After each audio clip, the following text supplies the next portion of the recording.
Could you raise your hand if we need English after the French part? Do we need English for anyone?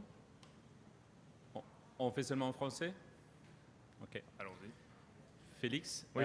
Bienvenue. Merci. C'est le seul tournoi ATP pendant l'année au Canada. Oui. Comment tu te sens à l'approche de ton premier match? Bon, je me sens bien. Déjà, très content d'être de retour à Montréal, à la maison. C'est toujours un grand plaisir de jouer au Canada et encore plus, évidemment, à Montréal, puisque, comme vous le savez très bien, j'ai grandi, où j'ai fait mon adolescence, ma formation de tennis ici même au Stade IGA. Donc, très content de revenir. Question, s'il vous plaît? Bonjour Félix. Oui. Gabriel Diallo était ici un peu plus tôt. Il Oui. parlait du fait que c'était peut-être un peu le rêve de ton père de vous voir jouer les deux en double ensemble. Oui. Pour toi, c'est quoi cette occasion-là de partager un peu le terrain avec Gabriel cette semaine?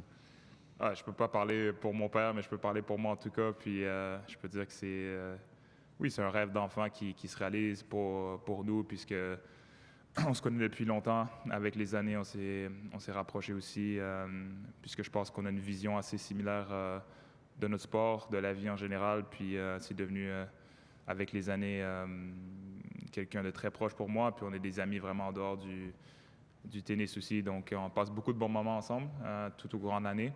Puis là, c'était une première occasion de jouer en double ici à Montréal. En tout cas, c'est une première pour nous.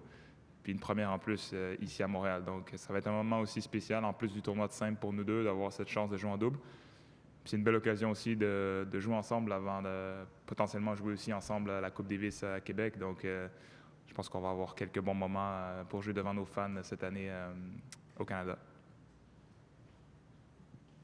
Salut Félix. Oui. On parlait tantôt avec Alexis qui rêve puis qui pousse de percer le top 150, le top 100. Quel genre de respect t'as pour un gars comme lui qui rêverait sans doute d'être dans ta position? Chacun, c'est ça, chacun a son parcours, puis il faut donner du respect puis du crédit à chacun, puisque chacun a vraiment ses défis, chacun a son histoire. Puis moi, j'encourage toujours la persévérance, la capacité à être résilient, puis à toujours chercher un moyen de s'améliorer. Donc, c'est ce que je fais dans ma carrière respective. Donc, je pense qu'Alexis est dans le même processus. Puis, encore une fois, j'ai parlé de Gabriel, mais on est tous très proches. Puis, je pense que ce qui est beau aussi dans notre milieu, le milieu du tennis au Québec, au Canada, c'est une petite communauté quand même. Tout le monde se connaît bien. Donc, les joueurs, on est de cette génération. C'est une belle génération qu'on connaît en ce moment de tennis au Canada. Puis, on est tous extrêmement proches aussi à l'extérieur du terrain. Salut Félix. Oui. Quand tu vois Gabriel connaître une saison un petit peu plus difficile comme ça, qu'est-ce que tu aurais le goût de lui dire ou de lui conseiller? Je suis passé par là déjà, puis je vais passer par là dans le futur aussi. Des fois, on prend pour acquis certaines choses, puis, mais c'est un métier, puis c'est un sport qui est très difficile. Il faut vraiment... c'est ça, il faut avoir une très grande force de caractère, mais je suis très confiant en lui, donc, parce que j'ai pas de conseils à lui donner, parce que je lui fais entièrement confiance. Des fois, des joueurs plus âgés ou d'autres personnes veulent vraiment donner des conseils ou je sais pas, partager comment eux ont vécu ça ou leur parcours, mais quand je me remets à certains moments de ma carrière qui étaient plus difficiles, quand je me les rappelle, je les remets en mémoire, les solutions, elles viennent de tes tripes puis, ou du plus profond de toi-même. Donc, il va trouver ses solutions. Moi, j'ai une très grande confiance en lui, puis il va remonter au classement, j'en ai aucun doute. Parfois, des joueurs cherchent à s'entraîner en retrait pour toutes sortes de raisons, se concentrer. Ce matin, tu t'entraînais tout près du public avec Medvedev. J'entendais des gens dire « c'était tout un show, ça vaut même plus que d'assister à un match ».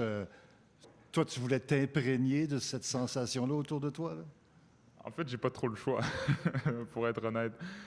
C'est dur d'un côté, s'entraîner sur le site du tournoi pour s'habituer aux conditions des terrains, des balles, des conditions où je pourrais m'entraîner dans un terrain privé à l'extérieur, mais je dois aussi m'entraîner avec les joueurs du tournoi. Donc, c'est vraiment que ici que je peux faire ça. Puis évidemment, il va y avoir des gens qui vont venir voir les matchs, mais c'est bien, ça fait une belle ambiance. C'est bien de voir des gens aussi, de voir des jeunes qui viennent s'inspirer aussi, apprendre des choses. Moi, je me souviens d'être à leur place, puis je me souviens, chaque été, je venais voir le tournoi, puis il y a plusieurs fois, j'avais pas de billets, Donc, j'allais voir tous les entraînements, puis j'apprenais encore plus de choses à l'entraînement, puisqu'ils ont la chance d'être très, très, très près des joueurs.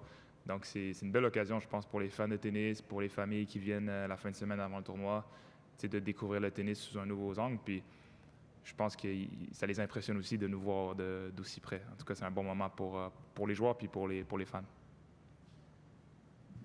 Qu'est-ce que tu as appris justement des éditions passées où tu étais si près du public et pour te distancer un peu de la pression qui pourrait t'atteindre, cette pression-là qui vient des autres, les espoirs des autres au-delà des tiens?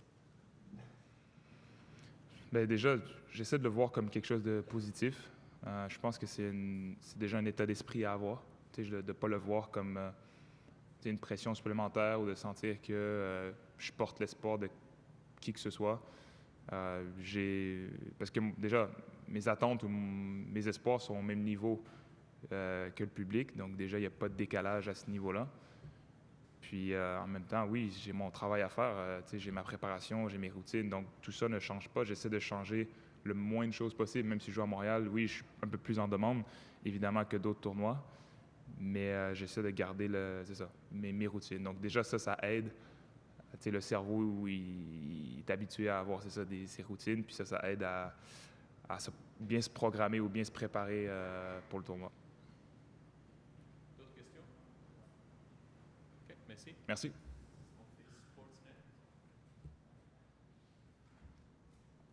Standing here. OK.